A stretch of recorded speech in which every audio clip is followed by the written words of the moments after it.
Ами, например, нашата Кендис прекарва цялото лято да ни дебне, за да ни натопи. Лято? Мисля, че това отдавна е било забранено. Значи нямате лято? Ами, това е ужасно. Лято. Звучи опасно, но и някак вълнуващо. Какво представлява? Какво е лято? Леле, откъде да започна?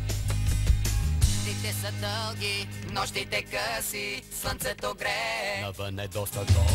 Лято, всеки летен миг безценен не помни.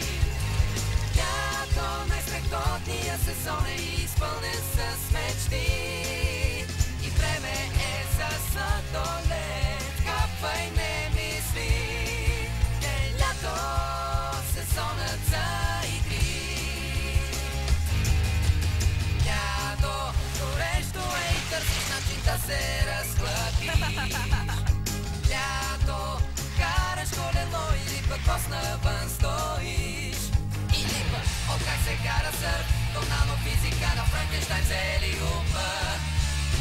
С редки видове, коя за градове се страни съвсем полудя. О, чакай, май го пеем доста бързо.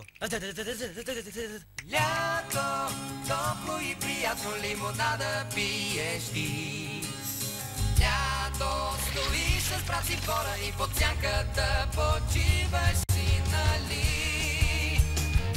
Страхотно е, кажи.